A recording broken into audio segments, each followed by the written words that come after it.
பிரியமானவர்களே, இயேசு கிறிஸ்துவின் நாமத்தில் உங்களுக்கு என் அன்பின் வாழ்த்துக்கள். இயேசுவோடு நடந்து கொண்டிருக்கிற நீங்கள் பாக்கியவான்கள், பாக்கியவதிகள். சகரியா 4:10 அற்பமான ஆரம்பத்தின் நாளை யார் அசட்டை பண்ணலாம் என்று எழுதப்பட்டிருக்கிறது. உங்க வாழ்க்கையில கூட ஒரு சின்ன அற்பமான ஆரம்பத்தை நீங்கள் செய்திருக்கலாம். உங்க பிஸ்னஸ்ல, வேலையில, பிள்ளைகள் காரியத்துல, இது ஒரு சின்ன காரியம் தானே, இது அற்பமான காரியம் தானேன்னு நீங்க நினைக்கலாம். ஆனா முடிவு சம்பூரணமாயிருக்கும்.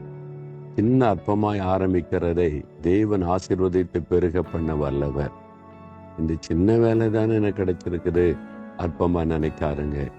சின்ன பிஸ்னஸ் தானே ஆரம்பிக்க முடிஞ்சிருக்குது அற்பமா நினைக்காருங்க.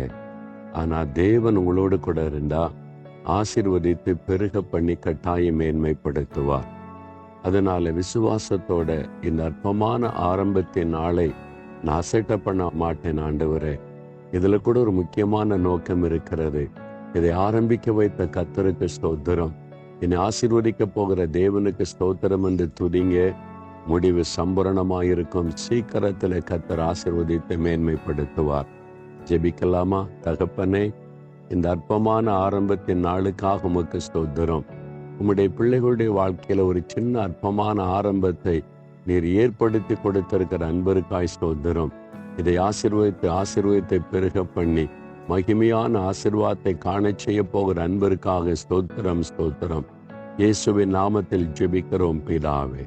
ஆமேன், ஆமேன்.